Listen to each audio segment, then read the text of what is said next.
Friends, welcome to our YouTube channel study with Sunil. दोस्तों, जैसा कि आपने कल एक वीडियो मैंने डाला था एडुटेरिया 5000 प्लस प्रैक्टिस सेट 1 का, आप लोग को अच्छा लगा होगा जैसे कि देखा होगा, और आप लोग का प्यार भी मिला, बहुत सारे शेयर भी किए थे।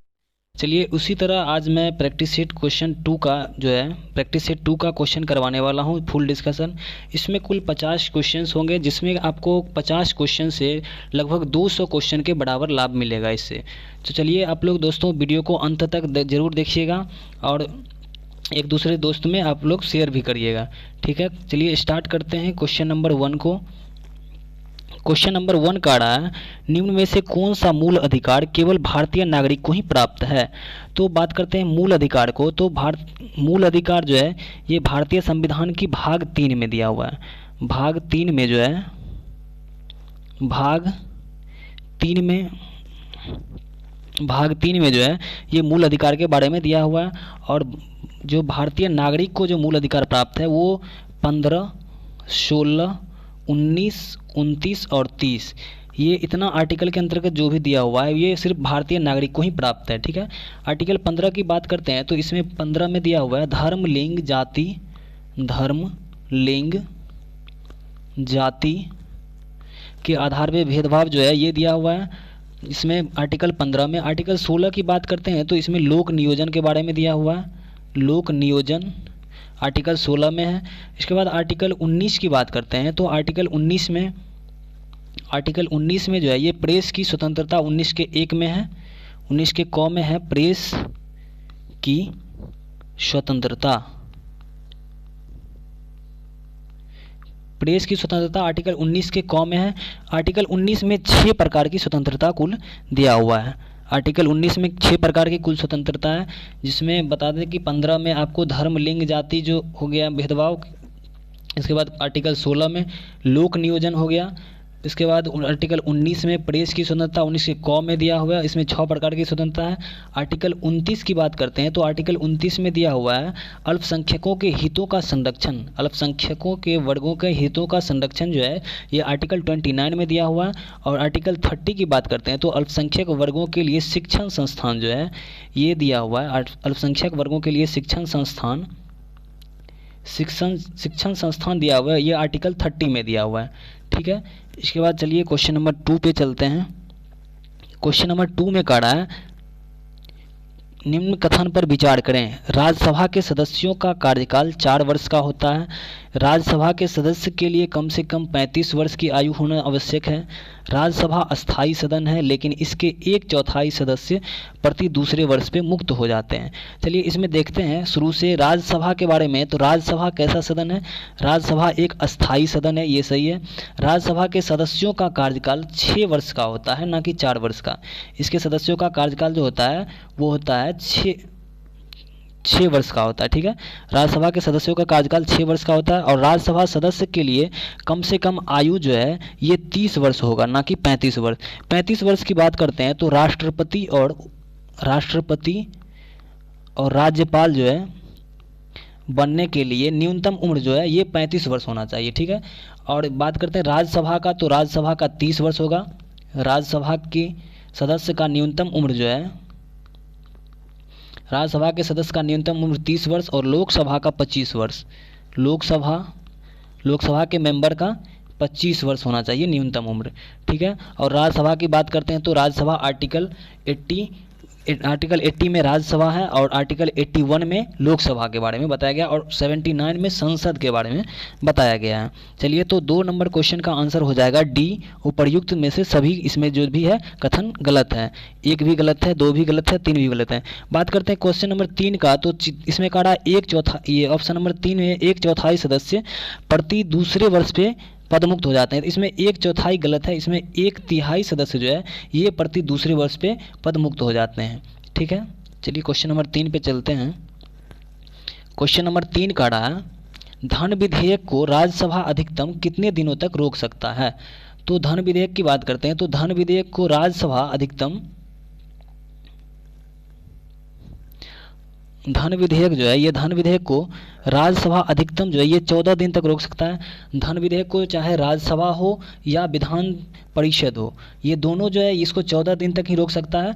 और इसके बाद बात करते हैं राज्यसभा साधारण विधेयक को। साधारण विधेयक,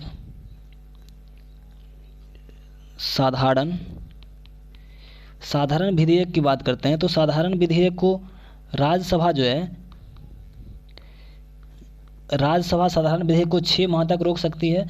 और विधान परिषद का बात करते हैं तो विधान परिषद जो है इसको 4 माह तक रोक सकती है। विधान परिषद जो है इसको 4 माह तक रोक सकता है साधारण विधेयक को विधान परिषद, और साधारण विधेयक को राज्यसभा जो है वो 6 माह तक। और साधारण ये धन विधेयक को राज्यसभा हो और विधान परिषद हो, ये दोनों 14 दिन तक ही रोक सकता है। ठीक है, चलिए आगे क्वेश्चन नंबर 4 पे चलते हैं।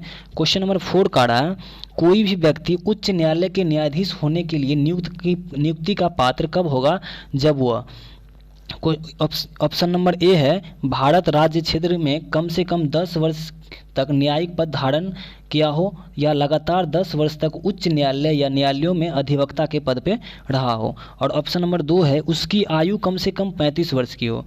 आपको बता दें कि जो है हाई कोर्ट के जो है उच्च न्यायालय के न्यायाधीश के बारे में संविधान में कहीं भी उसकी न्यूनतम उम्र का जिक्र नहीं किया गया है।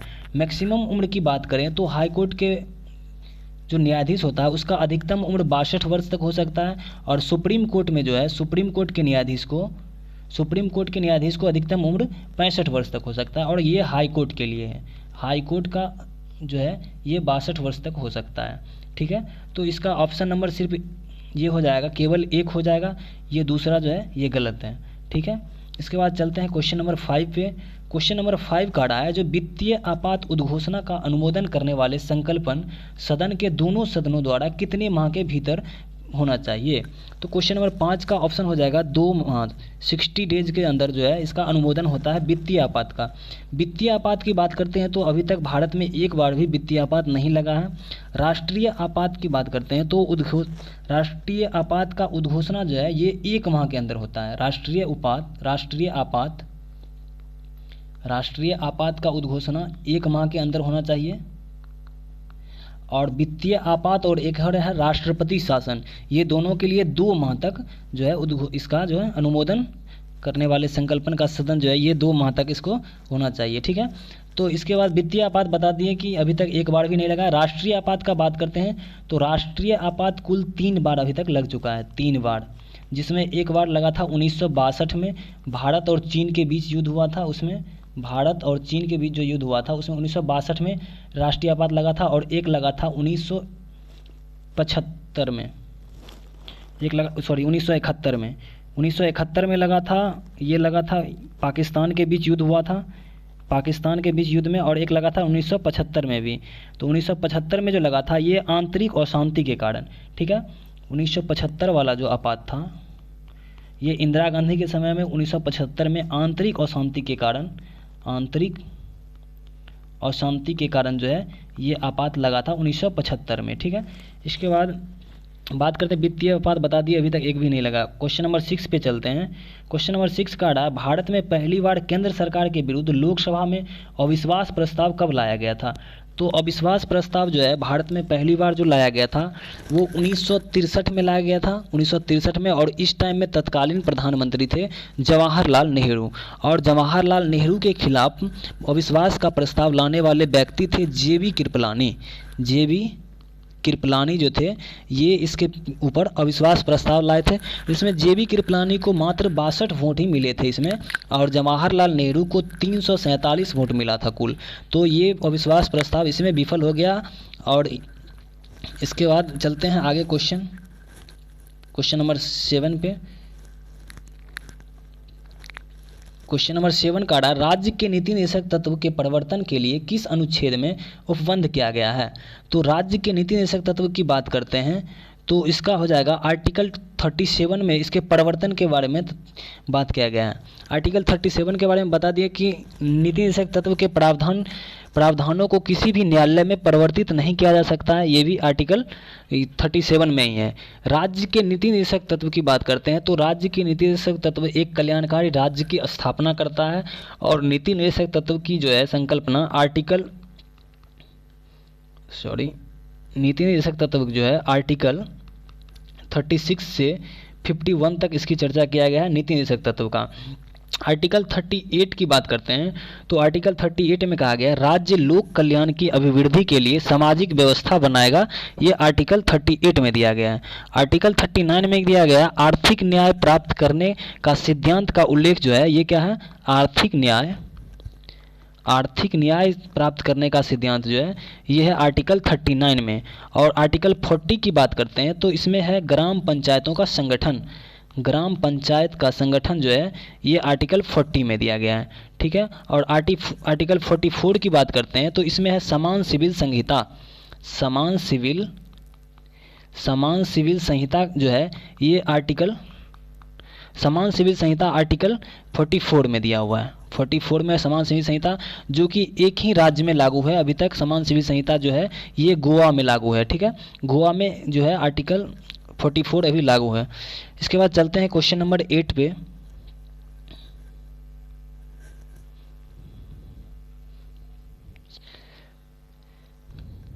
क्वेश्चन नंबर 8 कह रहा है चलैया समिति का गठन किस वर्ष किया गया था। तो क्वेश्चन नंबर 8 में चलैया समिति का गठन 1991 ईस्वी में किया गया था। और चलैया समिति का संबंध जो है ये प्रत्यक्ष और अप्रत्यक्ष कर दोनों से संबंधित है। अप्रत्यक्ष कर, चलैया समिति कर सुधार से संबंधित है और ये अप्रत्यक्ष और प्रत्यक्ष कर दोनों से संबंधित है। एक समिति है गोईपुरिया समिति। गोईपुरिया समिति के बारे में बात करते हैं तो ये बैंकिंग सुधार से संबंधित है। गोईपुरिया समिति बैंकिंग सुधार से संबंधित गोईपुरिया समिति है। और एक है मल्होत्रा समिति। तो मल्होत्रा समिति की बात करते हैं तो मल्होत्रा समिति बीमा क्षेत्र के बारे में संबंधित है। बीमा क्षेत्र से संबंधित हो जाएगा मल्होत्रा समिति, ठीक है। तो मल्होत्रा समिति हो गया। आगे चलते हैं क्वेश्चन नंबर 9 पे। क्वेश्चन नंबर 9 का रहा है निम्न में से किस क्रांति का संबंध कोको उत्पादन से संबंधित है। तो चलिए कोको उत्पादन से संबंधित जो क्रांति है वो है भूरी क्रांति। भूरी क्रांति का संबंध जो है ये कोको उत्पादन से संबंधित है। बात करते हैं काली क्रांति का तो पेट्रोलियम उत्पादन से है काली क्रांति। गोल्डन क्रांति की बात करते हैं तो ये है बागवानी से संबंधित है। गोल्डन क्रांति जो है ये बागवानी से संबंधित है। और धूसर क्रांति का बात करते हैं तो ये उर्वरक से संबंधित है। उर्वरक से संबंधित समिति है धूसर क्रांति। और भूरी क्रांति की बात करते हैं तो ये हो जाएगा कोको उत्पादन से। और बात करते हैं काली क्रांति का तो पेट्रोलियम से हो जाएगा। एक क्रांति है बादामी क्रांति। बादामी क्रांति जो है बादामी क्रांति संबंधित है मसाला से संबंधित है बादामी क्रांति। सुनहरी क्रांति की बात करते हैं तो सुनहरी क्रांति फल उत्पादन से संबंधित है। फल उत्पादन संबंधित सुनहरी क्रांति हो जाएगा। और रजत क्रांति जो होगा रजत क्रांति है ये है अंडा उत्पादन से। रजत क्रांति अंडा उत्पादन से हो जाएगा। एक है अमृत क्रांति। अमृत क्रांति जो है अमृत क्रांति जो है ये है नदी जोड़ो परियोजना संबंधित है। नदी जोड़ो परियोजना से संबंधित जो है ये है अमृत क्रांति, ठीक है। अमृत क्रांति हो जाएगा नदी जोड़ो परियोजना से संबंधित है। इसके बाद चलिए क्वेश्चन नंबर 11 पे चलते हैं, सॉरी 10 पे। क्वेश्चन नंबर 10 का आ रहा है एक धन जो आसानी से विदेश से आता है लेकिन आसानी से चला जाता है इस प्रकार से जाना जाता है। तो जो धन आसानी से विदेश से आता है और आसानी से चला जाता है उसे हॉट मनी कहा जाता है।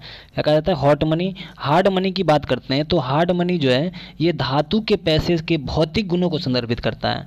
धातु के पैसे के भौतिक गुणों को संदर्भित करता है हार्ड मनी। जैसे कि कागज मुद्रा के विपरीत जैसे है सोना चांदी से बना मुद्रा जो होता है कागज मुद्रा के विपरीत वो सब कहलाता है हार्ड मनी, ठीक है। हार्ड मनी में आ जाएगा धातु का मुद्रा। और हॉट मनी में जो है ये विदेश जो धन आसानी से विदेश से आता है और लेकिन आसानी से चला भी जाता है, इसको कहेंगे हॉट मनी। चलिए आगे चलते हैं। क्वेश्चन नंबर 11 का आ रहा है गन्ने की उचित और पारिश्रमिक मूल्य FRP अनुमोदन करता है। तो ये हो जाएगा आर्थिक मामलों पर कैबिनेट समिति के द्वारा ये किया जाता है FRP अनुमोदन। बात करते हैं कृषि लागत और कीमत आयोग। तो ये MSP इसका जो है MSP इसका मूल्य तय करता है। और MSP का फुल फॉर्म होता है minimum support price. Minimum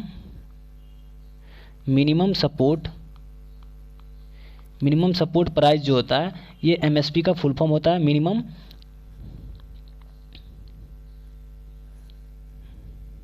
minimum support price जो होता है ये एमएसपी का फुल फॉर्म होता है, ठीक है। मिनिमम सपोर्ट प्राइस जो होता है ये एमएसपी का फुल फॉर्म होता है। चलिए इसके बाद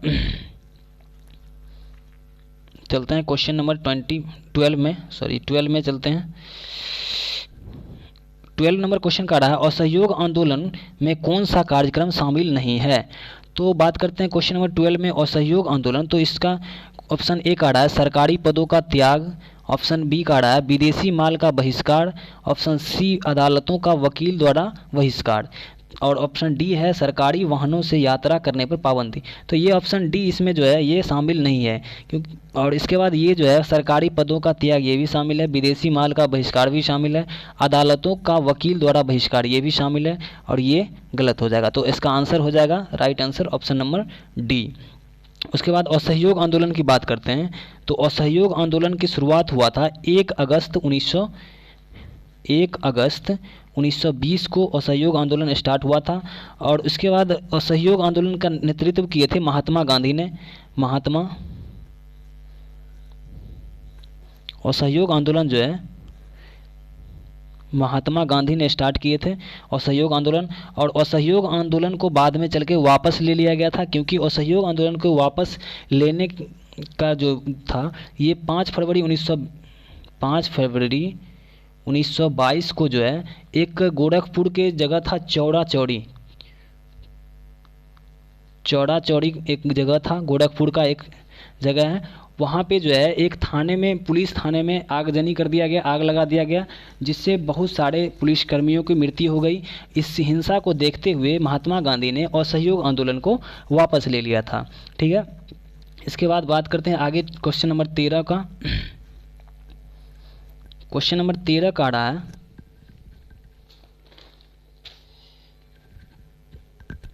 क्वेश्चन नंबर 13 है दांडी मार्च की समाप्ति किस तिथि को हुई थी। तो दांडी मार्च की समाप्ति का बात करते हैं तो इसकी समाप्ति 6 अप्रैल 1930 को हुई थी। दांडी मार्च का बात करते हैं तो इसका स्टार्ट हुआ था 12 मार्च 1930 को दांडी मार्च स्टार्ट हुआ था। ये साबरमती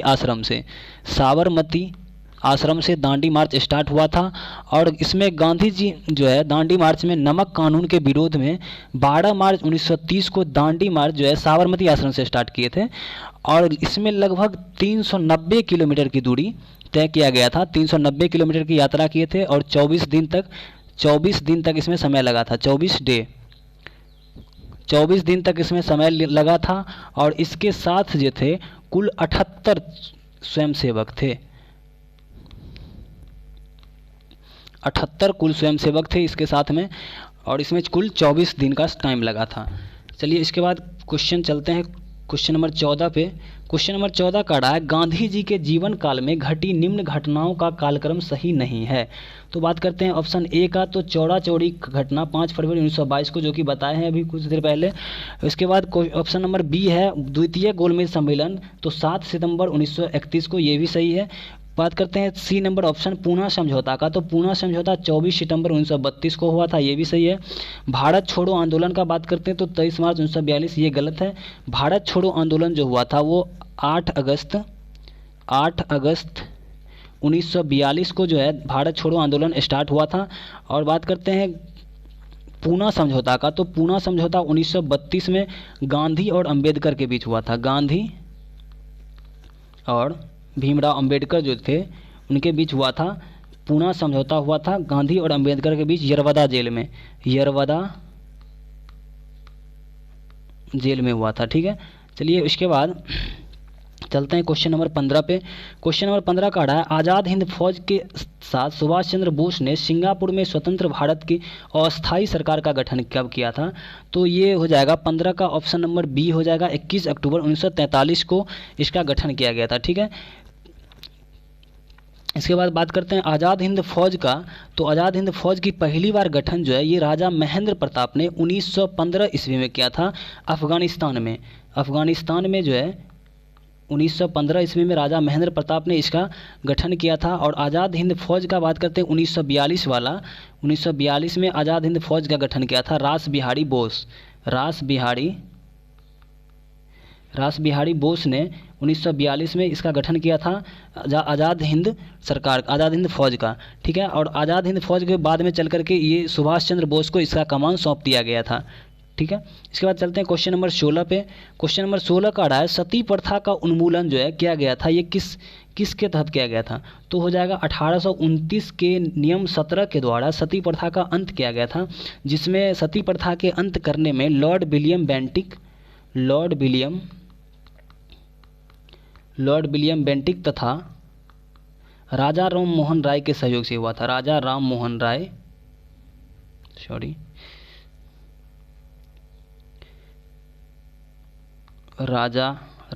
राय के सहयोग से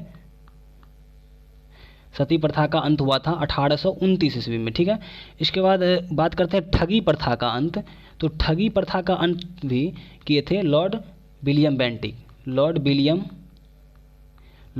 बेंटिक ने ही ठगी प्रथा का अंत भी किए थे, 1830 में शायद ये किए थे, ठीक है। इसके बाद 17 नंबर क्वेश्चन का बात करते हैं। तो 17 नंबर क्वेश्चन का रहा है बहावियों के विद्रोह को कुचलने का श्रेय किस गवर्नर जनरल को जाता है? तो बहावियों को कुचलने का श्रेय का बात करते हैं तो लॉर्ड एल्गिन प्रथम को जाता है। लॉर्ड एल्गिन प्रथम ने बहावियों को कुचला था, जिसमें बात करते हैं लॉर्ड एल्गिन ने ही बताया था कि भारत को तलवार के बल पे जीता गया था और तलवार के बल पर ही इसे ब्रिटिश कब्जे में रखा जाएगा, ये बात लॉर्ड एल्गिन ने ही बोला था। और बात करते हैं लॉर्ड हार्डिंग प्रथम का। तो लॉर्ड हार्डिंग प्रथम ने नरबली प्रथा पर प्रतिबंध लगाया था। नरबली प्रथा पे प्रतिबंध लगाए थे लॉर्ड हार्डिंग ने नरबली प्रथा पे। इसके बाद बात करते हैं सर जॉन लॉरेंस की बात करते हैं। तो सर जॉन लॉरेंस ने भारत और यूरोप के बीच प्रथम समुद्री टेलीग्राफ सेवा शुरुआत किया था, जो कि 1865 में ही समुद्री टेलीग्राफ सेवा जो है लॉर्ड लॉरेंस के समय में ही हुआ था। और इसके बाद बात करते हैं लॉर्ड नॉर्थबुक के। तो लॉर्ड नॉर्थबुक के समय में एक अकाल आयोग का गठन हुआ था, जिसका अध्यक्ष रिचर्ड स्ट्रेची को बनाया गया था। रिचर्ड स्ट्रेची को अकाल आयोग का अध्यक्ष बनाया गया था। इसके बाद चलते हैं क्वेश्चन नंबर 18 पे। क्वेश्चन नंबर 18 है, क्वेश्चन नंबर 18 का रहा है त्रिपक्षीय संघर्ष में निम्न में कौन राजवंश शामिल नहीं था? तो त्रिपक्षीय संघर्ष की बात करते हैं तो त्रिपक्षीय संघर्ष जो है ये कन्नौज पे नियंत्रण के लिए हुआ था। कन्नौज पे नियंत्रण करना इसीलिए सब चाहता था क्योंकि वो भारत का मिडिल एरिया था। कन्नौज भारत का मध्य क्षेत्र था जिस पे सभी अपना अधिकार जमाना चाहता था। इसी में 3 वंश ऐसे बन के उभरे जो त्रिपक्षीय संघर्ष में भाग लिए थे। पाल, प्रतिहार और एक थे राष्ट्रकूट वंश के थे, ठीक है। तो पाल, प्रतिहार और राष्ट्रकूट, इसमें अंतिम रूप से विजय जो है ये प्रतिहार ने प्राप्त किया था, ठीक है। अंतिम रूप से विजय प्रतिहार प्राप्त किया था। प्रतिहार का बात करते हैं तो प्रतिहार वंश के संस्थापक थे नागभट्ट प्रथम, और इसके पाल वंश के संस्थापक थे बात करते हैं तो गोपाल थे, और राष्ट्रकूट वंश के संस्थापक थे दंती दुर्ग, ठीक है। पाल वंश के तरफ से जो है त्रिपक्षीय संघर्ष में भाग लिए थे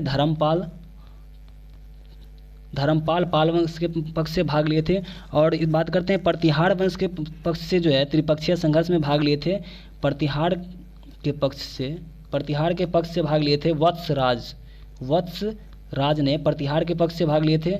और बात करते हैं राष्ट्रकूट के पक्ष से, तो राष्ट्रकूट के पक्ष से भाग लिए थे ध्रुव प्रथम ने राष्ट्रकूट पक्ष से भाग लिए थे, ठीक है। इसके बाद चलिए क्वेश्चन नंबर 19 पे चलते हैं। क्वेश्चन नंबर 19 का रहा है सिंधु घाटी सभ्यता के अंतर्गत शवों को दफनाने के लिए अवशेष मिले हैं, जिसमें शवों के सिर किस दिशा में रखे जाते थे? तो शवों के सिर सिंधु घाटी में उत्तर की दिशा में रखे जाते थे, उत्तर की दिशा में। बात करते हैं सिंधु घाटी सभ्यता को, तो सिंधु घाटी सभ्यता को कांस्य युगीन सभ्यता भी कहा जाता है। कांस्य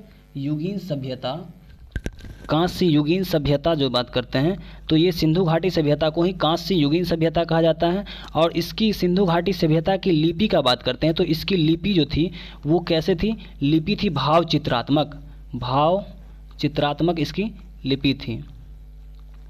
तो भाव चित्रात्मक सिंधु घाटी सभ्यता की लिपि थी। चलिए क्वेश्चन नंबर 20 पे चलते हैं। अब क्वेश्चन नंबर 20 का रहा है क्वेश्चन नंबर 20 का रहा है किस बौद्ध संगति में बौद्ध धर्म को 2 संप्रदाय में विभाजन हो गया था।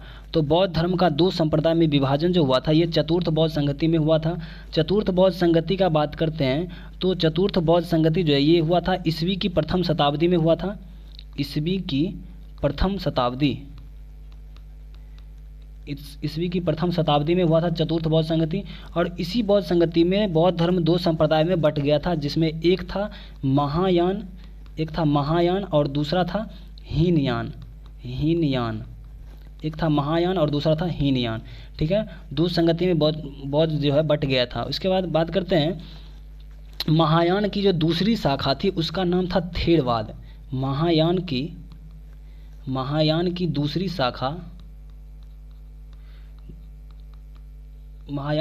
शाखा का नाम था थेरवाद। ठीक है, महायान की दूसरी शाखा का नाम था थेरवाद। प्रथम बौद्ध संगति की बात करते हैं तो प्रथम बौद्ध संगति 483 में हुआ था, दूसरा बौद्ध संगति 383 में हुआ था, और तीसरा का बात करते हैं तो तीसरा हुआ था 255 BC में। और इसके बाद चौथा का बात करते हैं तो चौथा हुआ था ईस्वी की प्रथम शताब्दी में। ठीक है, प्रथम शताब्दी में हुआ था चौथा बौद्ध संगति। बात करते हैं पहला बौद्ध संगति, इसका अध्यक्ष थे महाकश्यप, दूसरा का थे सावाकामी और तीसरा के थे मोगलीपुत्र तीस। और चतुर्थ बौद्ध संगति के अध्यक्ष थे वसुमित्र। चतुर्थ बौद्ध संगति का उपाध्यक्ष की बात करते हैं तो इसका थे अश्वघोष। अश्वघोष जो थे ये चतुर्थ बौद्ध संगति में उपाध्यक्ष थे। क्या थे? उपाध्यक्ष। इसके बाद चलिए इसके बाद आगे बढ़ते हैं क्वेश्चन नंबर 21 पे। क्वेश्चन नंबर 21 का रहा है महावीर स्वामी को किस नदी के तट पर कैवल्य की प्राप्ति हुई थी। तो दोस्तों कैवल्य का अर्थ जो होता है वो होता है ज्ञान की प्राप्ति। कैवल्य का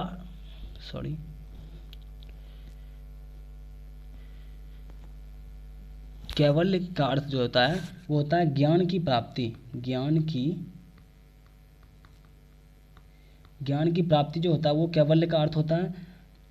इसके बाद बात करते हैं महावीर स्वामी की नदी का, तो ये उसका आंसर हो जाएगा सी, ऋजुपालिका नदी के तट पे इसको ज्ञान की प्राप्ति हुआ था। महावीर स्वामी की बात करते हैं तो महावीर स्वामी जो थे ये जैन धर्म के 24वें तीर्थकर थे। महावीर स्वामी 24वें तीर्थकर थे।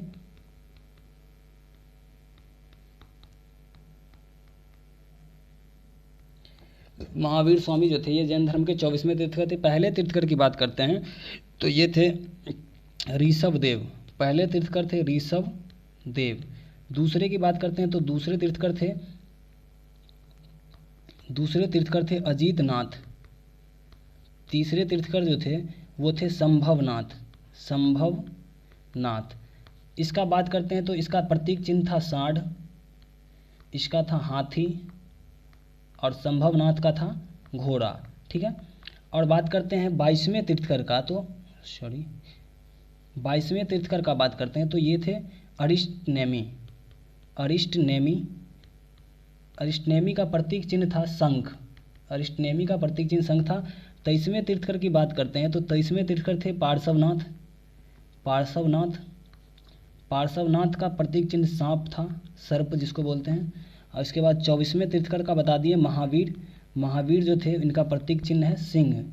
महावीर के प्रतीक चिन्ह क्या है? सिंह है। ठीक है, और इस पार्श्वनाथ का बात करते हैं तो एक संवेद शिखर का जो है, संवेद शिखर के नाम जो आता है वो पार्श्वनाथ के बारे में आता है। संवेद शिखर पे इनको ज्ञान की प्राप्ति हुई थी। ठीक है, इसके बाद चलिए क्वेश्चन नंबर 22 पे चलते हैं। क्वेश्चन नंबर 22 का आजीवक संप्रदाय के संस्थापक निम्न में से कौन है। आजीवक संप्रदाय के संस्थापक का बात करते हैं तो मखलीपुत्र गोशल हैं, आजीवक संप्रदाय के संस्थापक थे। उसके बाद बात करते हैं भौतिकवादी का, तो भौतिकवाद का संस्थापक थे पकूद कच्चायन। और बात करते हैं अनिश्चयवादी का, तो अनिश्चयवादी का था संजय विट्ठल पुत्र अनिश्चयवादी का।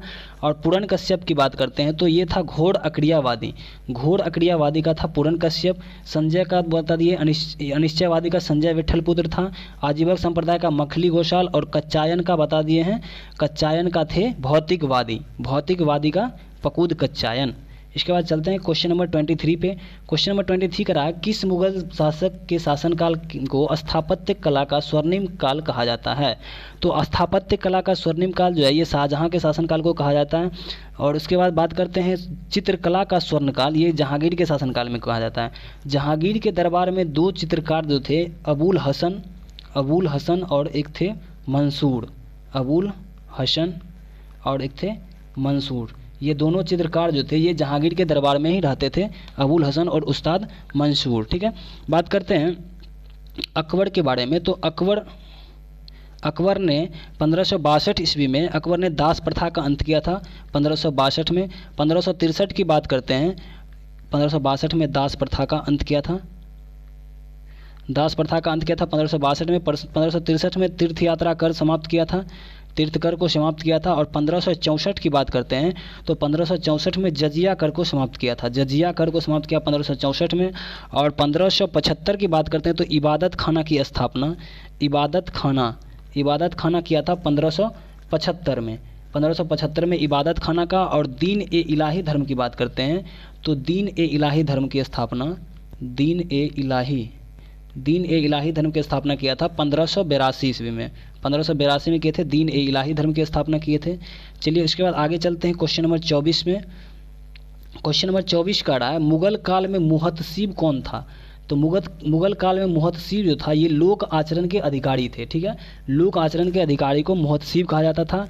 इसके बाद बात करते हैं सेना के अधिकारी को। तो सेना के अधिकारी को कोतवाल कहा जाता था। ठीक है, सेना के अधिकारी को कोतवाल कहा जाता था। इसके बाद पत्राचार विभाग के जो प्रमुख होते थे, पत्राचार विभाग के प्रमुख को दरोगा ए डाक चौकी कहा जाता था। दरोगा ए डाक चौकी जो है ये पत्राचार विभाग के प्रमुख को कहा जाता था।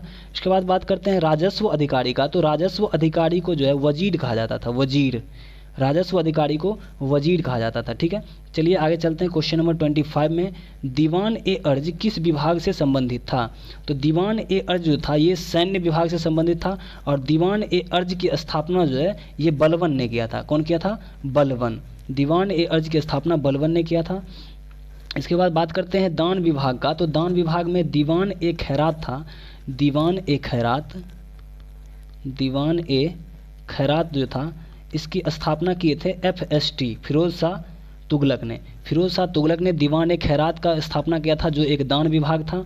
बात करते हैं उसके बाद एक था दारुल सफ़ा जो था, दारुल सफ़ा की भी स्थापना किए थे FST ने ही, फिरोज शाह तुगलक ने ही किया था इसकी भी स्थापना। और ये एक अस्पताल था, ये दारुल सफ़ा जो था ये एक अस्पताल था, खैराती अस्पताल था।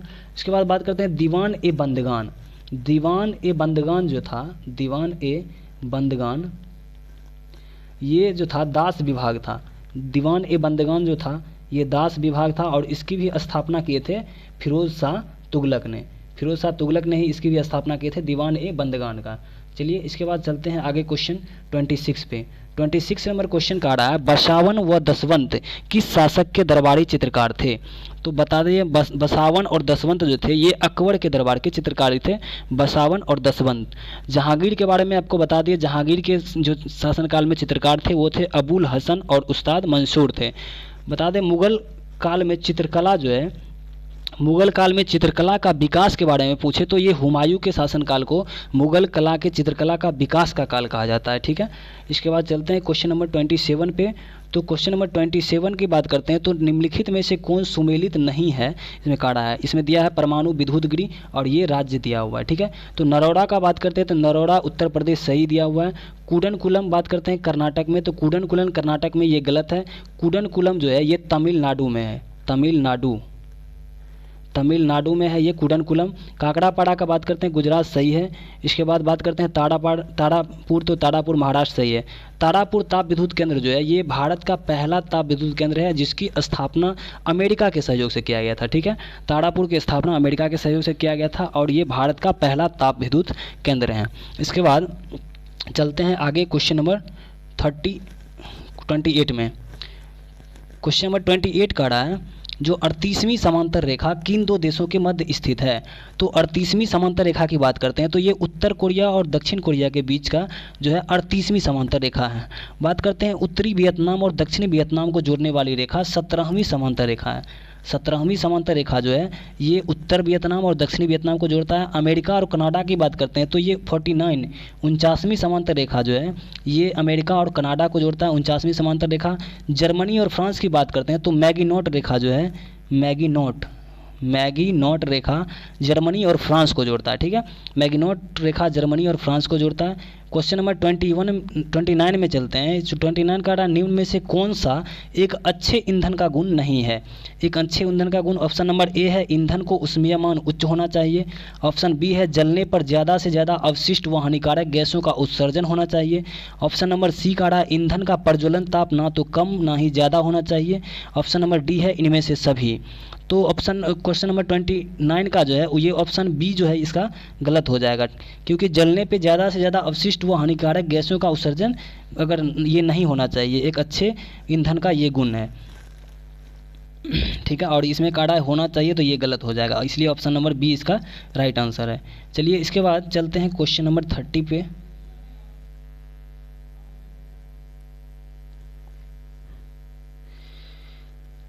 क्वेश्चन नंबर 30 का बात करते हैं तो इसमें दिया हुआ है सूची फर्स्ट को सेकंड सुमेलित कीजिए। सूची सेकंड से सुमेलित कीजिए। सूची फर्स्ट में ये दिया हुआ है सूची सेकंड, ठीक है। इसके बाद बात करते हैं ऑप्शन ए का रहा है विटामिन B7। तो विटामिन B7 जो है ये बालों का झरना जो है विटामिन B7 से होता है। B12 की बात करते हैं तो ये पर्णाशी अड़कता जो होता है जिसको एनीमिया बोलते हैं, ये B12 की कमी से होता है। और ई का बात करते हैं तो ये बांझपन उत्पन्न होता है विटामिन ई से। और विटामिन के का बात करते हैं तो रक्त का थक्का जमने में जो है ये विटामिन के सहायक होता है। विटामिन B7 की बात करते हैं तो विटामिन B7 का रासायनिक नाम जो है ये बायोटीन है। विटामिन B7 का रासायनिक नाम बायोटीन है। विटामिन B12 का रासायनिक नाम साइनोकोबालामिन है। और विटामिन ई का रासायनिक नाम टेकोफेरॉल है। विटामिन के का रासायनिक नाम फिलोक्विनोन है।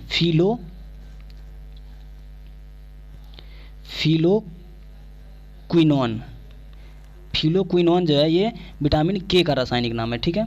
चलिए इसके बाद आगे चलते हैं। तो इसका ऑप्शन इसका 30 का आंसर हो जाएगा option number A. Option number A है ए का 3, बी का 1, सी का 4, डी का 2, ठीक है। चलिए इसके बाद चलते हैं क्वेश्चन नंबर 31 पे। क्वेश्चन नंबर 31 का रहा है तारों के मध्य की दूरी ज्ञात करने की इकाई क्या है? तारों के मध्य की जो दूरी होती है उसको ज्ञात करने की इकाई है गैलेक्टिक इकाई। गैलेक्टिक इकाई से तारों के मध्य की दूरी ज्ञात किया जाता है गैलेक्टिक इकाई से। और बात करते हैं तारों के पृथ्वी से जो दूरी जो तारों का निकाला जाता है वो प्रकाश वर्ष से जो है दूरी ज्ञात करने की यूनिट है प्रकाश वर्ष। और एक प्रकाश वर्ष का बात करते हैं तो एक प्रकाश वर्ष बराबर होता है 9.46 गुना 10 के पावर 15 मीटर। अगर ये 15 में मीटर में है, अगर बात करते हैं किलोमीटर में तो ये हो जाएगा 12 किलोमीटर, 10 का पावर 12 किलोमीटर हो जाएगा। और मीटर में बात करते हैं तो 9.46 गुना 10 का पावर 15 मीटर हो जाएगा, ठीक है। और बात करते हैं दूरी मापने की सबसे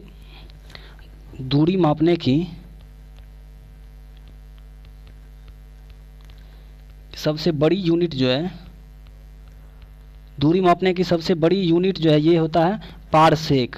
पारसेक जो होता है ये दूरी मापने की सबसे बड़ी इकाई है। और एक पारसेक जो होता है एक पारसेक बराबर होता है 3.26 प्रकाश वर्ष होता है 3.26 प्रकाश वर्ष। अगर बात करते हैं मीटर का तो एक पारसेक बराबर होता है 3.08 इंटू 10⁻16 मीटर के बराबर होता है। ये एक पारसेक के बराबर मीटर में, ठीक है। चलिए इसके बाद चलते हैं आगे क्वेश्चन नंबर 32 में चलते हैं। क्वेश्चन नंबर 32 का रहा है निम्नलिखित में से कौन सा रोग पुरुषों की तुलना में महिलाओं में बहुत कम होता है, ठीक है। पुरुषों की तुलना में बहुत कम होता है तो बात करते हैं 32 का तो हो जाएगा बी। बताते वर्णांधता जिसको कलर ब्लाइंडनेस हम लोग जानते हैं ये एक जेनेटिक डिजीज है, अनुवांशिक रोग है, ठीक है।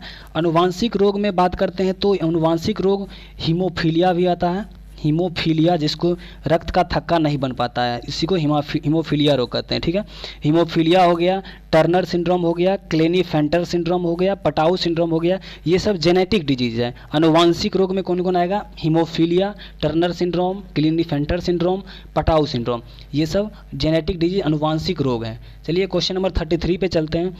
क्वेश्चन नंबर 33 का आ रहा है, हीमोग्लोबिन लाल रक्त कोशिकाओं के अंदर एक प्रोटीन है और यह निम्न में से किसका वहन करता है। तो हीमोग्लोबिन जो है ये रक्त में ऑक्सीजन का वहन करता है, ठीक है, ऑक्सीजन का वहन करता है। और रक्त का लाल रंग जो है ये हीमोग्लोबिन के कारण ही होता है, ठीक है।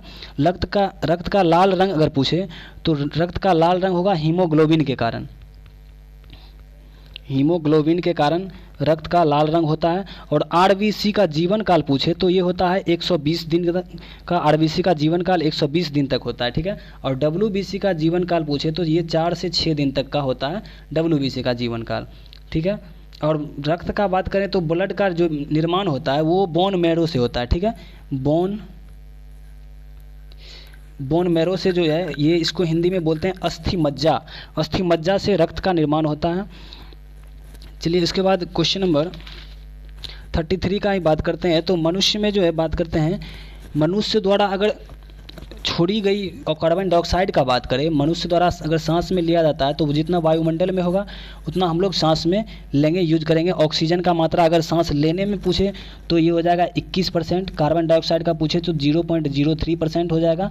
और नाइट्रोजन की बात करें तो 78% हो जाएगा, और हाइड्रोजन इसमें है ही नहीं।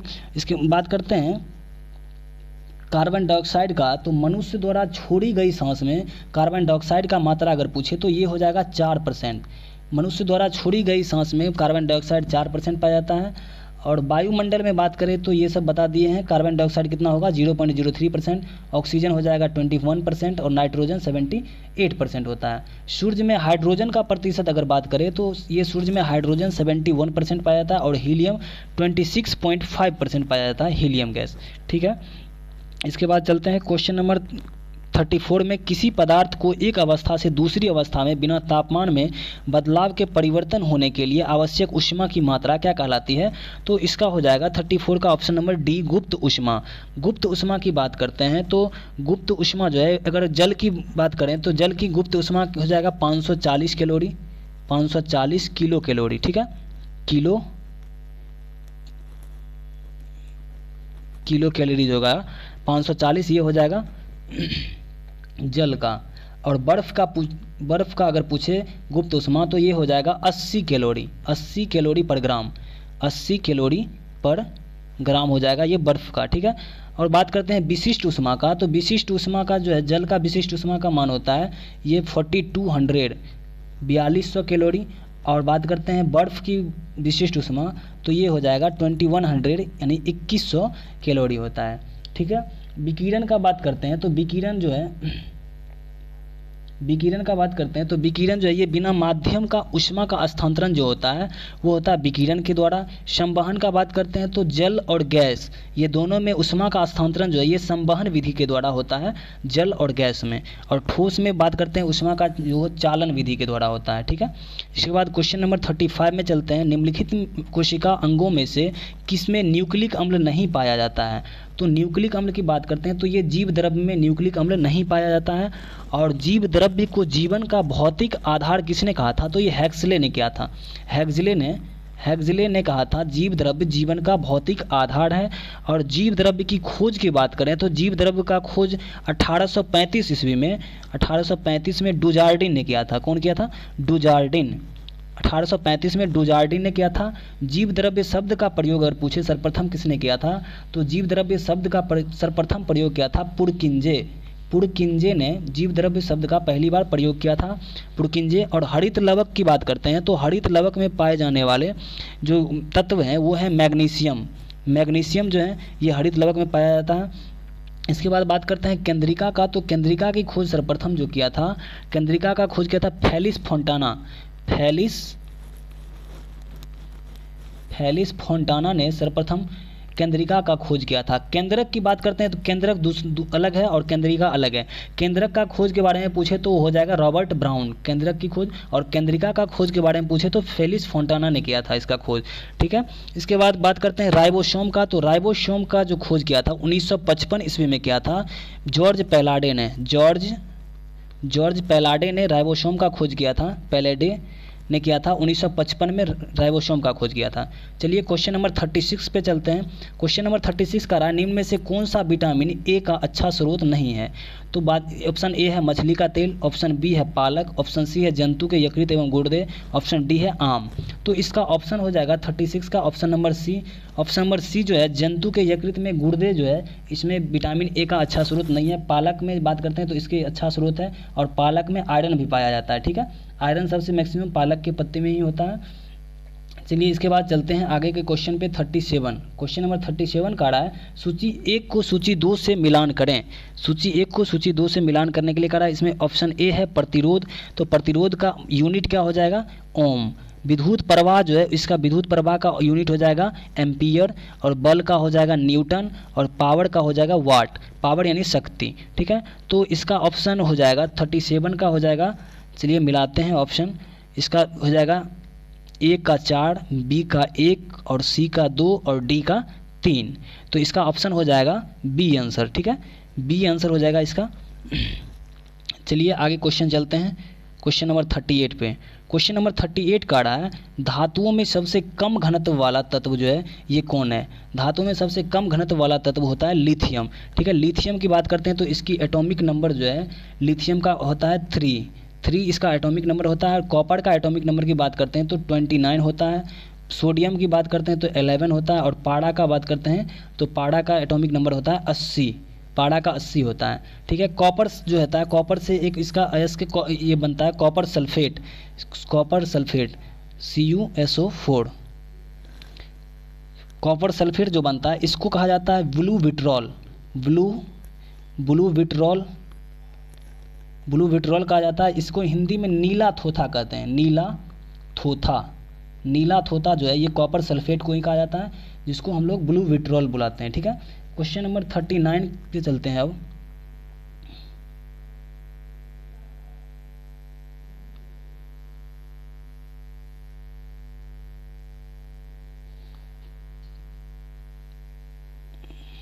क्वेश्चन नंबर 39 का रहा है प्राकृतिक रबर के बारे में कौन सा कथन सही है। क्वेश्चन नंबर 39 में कह रहा है प्राकृतिक रबर, क्वेश्चन नंबर 39 है प्राकृतिक रबर के बारे में निम्न से कौन सा कथन सही है। तो इसका ऑप्शन ए का रहा है यह प्राकृतिक बहुलक है और इसमें लोचदार गुण होते हैं। ऑप्शन नंबर बी का रहा है ये कृत्रिम बहुलक है, इसमें लोचदार गुण होते हैं, ये गलत है। इसके बाद का रहा है यह एक बहुलक नहीं है और इसमें लोचदार गुण होते हैं, ये बहुलक भी गलत है। यह एक प्राकृतिक बहुलक है लेकिन इसमें लोचदार गुण नहीं होते हैं, ये भी गलत है। तो इसका 39 का ऑप्शन नंबर ए सही हो जाएगा, यह एक प्राकृतिक बहुलक है और इसमें लोचदार गुण भी होते हैं। ठीक है, चलिए आगे चलते हैं क्वेश्चन नंबर 40 पे का रहा है किसी तत्व का रासायनिक गुण निम्न में से कौन तय करता है। तो किसी तत्व का रासायनिक गुण जो है ये इलेक्ट्रॉन की संख्या पे डिपेंड करता है, इलेक्ट्रॉन की संख्या पे किसी तत्व का रासायनिक गुण डिनोट करता है। अगर बात करते हैं इलेक्ट्रॉन की, तो इलेक्ट्रॉन का खोज किया था 1897 में जे थॉमसन ने इसकी खोज किया था। प्रोटॉन की बात करते हैं तो प्रोटॉन की खोज 1911 में गोल्डस्टीन ने किया था। और बात करते हैं न्यूट्रॉन का, तो न्यूट्रॉन की खोज 1932 ईस्वी में जेम्स चैडविक ने किया था। प्रोटॉन पे जो है चार्ज होता है पॉजिटिव चार्ज, इलेक्ट्रॉन पे नेगेटिव चार्ज होता है, और न्यूट्रॉन एक उदासीन कण है जो न्यूट्रल चार्ज होता है इस पर। ठीक है, चलिए आगे चलते हैं क्वेश्चन नंबर 41 पे। क्वेश्चन नंबर 41 का रहा है देव प्रयाग किन नदियों के संगम पे स्थित है। तो देव प्रयाग जो होगा ये ऑप्शन ए का रहा है भागीरथी और अलकनंदा, ऑप्शन नंबर बी का रहा है अलकनंदा और मंदाकिनी, ऑप्शन नंबर सी का रहा है गंगा और अलकनंदा, ऑप्शन नंबर डी का रहा है अलकनंदा और मंदाकिनी। तो ऑप्शन नंबर ए इसका सही आंसर हो जाएगा, भागीरथी और अलकनंदा के संगम पे जो स्थित है वो है देव प्रयाग। ठीक है, इसके बाद 5 प्रयाग की बात करते हैं तो ये हो जाएगा अलकनंदा और पिंडार के, अलकनंदा और पिंडार से हो जाएगा कर्ण प्रयाग हो जाएगा अलकनंदा और पिंडार से। अलकनंदा और मंदाकिनी से हो जाएगा रुद्र प्रयाग। अलकनंदा प्लस धौली गंगा ये दोनों मिलके विष्णु प्रयाग बनाता है।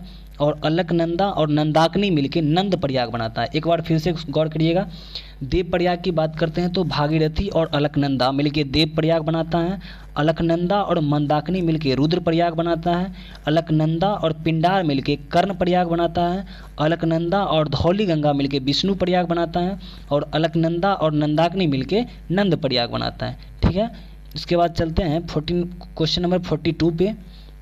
क्वेश्चन नंबर 42 का रहा है, निम्नलिखित में से किस राज्य से कर्क रेखा बीचों बीच गुजरता है। तो कर्क रेखा जो है ये मध्य प्रदेश से बीचों बीच गुजरता है। कर्क रेखा की बात करें तो कर्क रेखा में जो है पश्चिम से पूर्व की ओर भारत के राज्यों को हम सजाएंगे, जिस जिस राज्य से कर्क रेखा गुजरता है। तो इसमें हो जाएगा, सबसे पश्चिम में हो जाएगा गुजरात हो जाएगा, गुजरात के बाद राजस्थान हो जाएगा, राजस्थान के बाद हो जाएगा एमपी मध्य प्रदेश के बाद छत्तीसगढ़ के बाद हो जाएगा झारखंड के बाद हो जाएगा वेस्ट बंगाल, और वेस्ट बंगाल के बाद त्रिपुरा, और इसके बाद मिजोरम। तो एक बार और देखिएगा, एक क्रम में गुजरात, राजस्थान, मध्य प्रदेश, छत्तीसगढ़, झारखंड, पश्चिम बंगाल, त्रिपुरा और मिजोरम, ये इतने राज्य से, भारत के इतने राज्यों से कर्क रेखा गुजरती है। कर्क रेखा जो है ये 23.5 23.5 डिग्री उत्तरी अक्षांश को जो है ये कर्क रेखा के नाम से जाना जाता है, 23.5 डिग्री उत्तरी अक्षांश को, और 23.5 डिग्री दक्षिणी अक्षांश को जो है इसको कहा जाता है मकर रेखा। ठीक है, इसके बाद चलते हैं क्वेश्चन नंबर 43 पे। क्वेश्चन नंबर 43 का रहा है, निम्नलिखित में से कहाँ सर्वाधिक जैव विविधता पाई जाती है।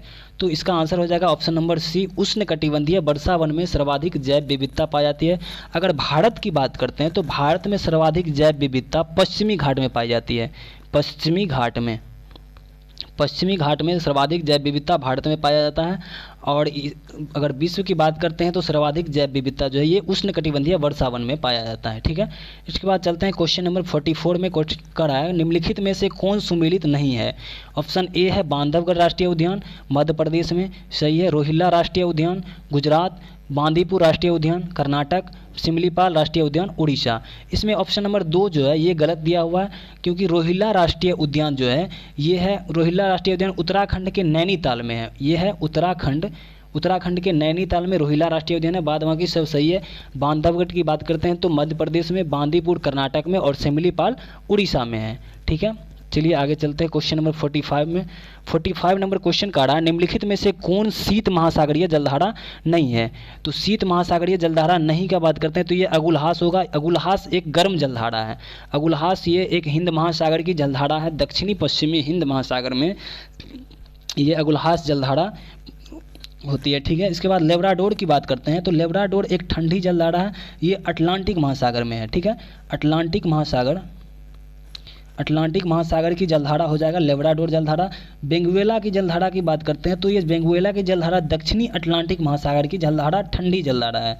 बेंगुएला ठंडी जलधारा। और हम्बोल्ट की बात करते हैं तो हम्बोल्ट भी एक ठंडी ही जलधारा है। तो बेंगुएला की जलधारा, हम्बोल्ट जलधारा, लेब्राडोर ये सब ठंडी है। और अगुलहास एकमात्र ऐसी जलधारा है जो गर्म जलधारा है, ये शीत जलधारा नहीं है। तो इसका आंसर हो जाएगा ऑप्शन नंबर डी। चलिए आगे चलते हैं क्वेश्चन नंबर 46 पे। क्वेश्चन नंबर 46 का रहा है, निम्नलिखित में से किस नदी को दक्षिण भारत की गंगा कहा जाता है। याद रखिएगा, दक्षिण भारत की गंगा की बात करें तो इसका आंसर हो जाएगा, दक्षिण भारत की गंगा कहे तो कावेरी हो जाएगा। और दक्षिण की गंगा की बात करें तब हो जाएगा गोदावरी।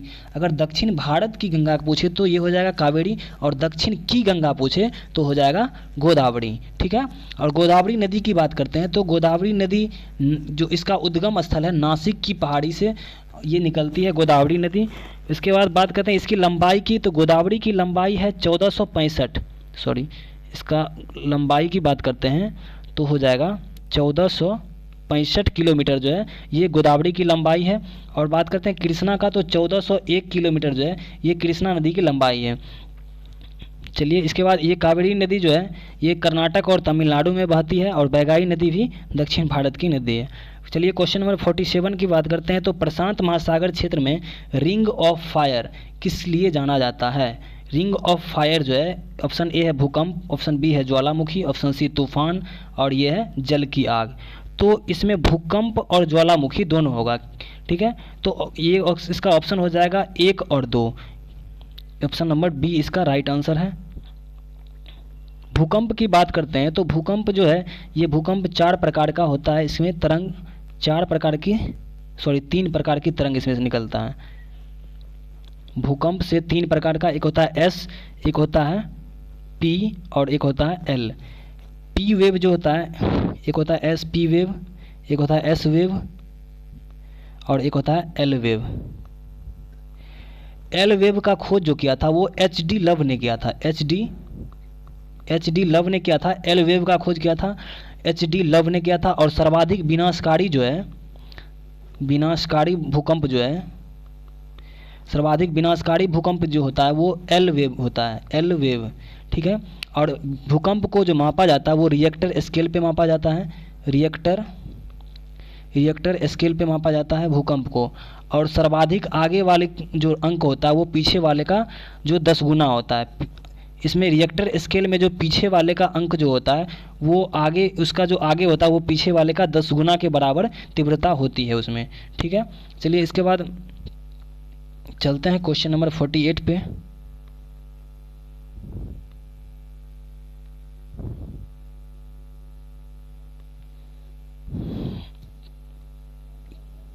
क्वेश्चन नंबर 48 का रहा है, निम्नलिखित में से कौन सही सुमेलित नहीं है।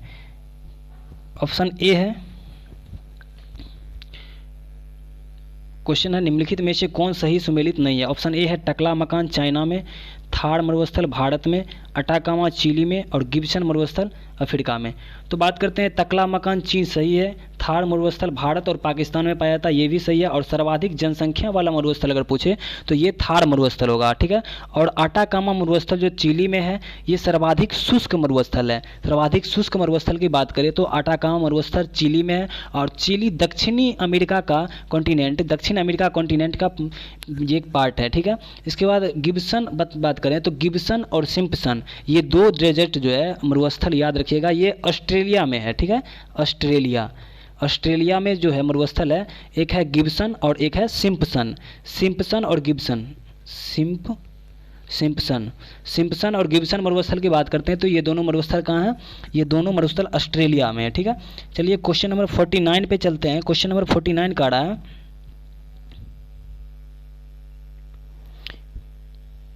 क्वेश्चन नंबर 49 का है, प्रतिरोधात्मक या घर्षणात्मक बेरोजगारी है। प्रतिरोधात्मक या घर्षणात्मक बेरोजगारी, ऑप्शन ए है एक ही रोजगार में आवश्यकता से अधिक श्रमिकों की व्यक्तियों का होना। ऑप्शन नंबर बी है श्रमिकों व्यक्तियों को उनकी योग्यता के अनुसार निम्न स्तर का कार्य मिलना। ऑप्शन नंबर सी है व्यवसाय रोजगार परिवर्तन की प्रक्रिया के दौरान श्रमिक या उप व्यक्ति कुछ समय के लिए बेरोजगार होना, ठीक है।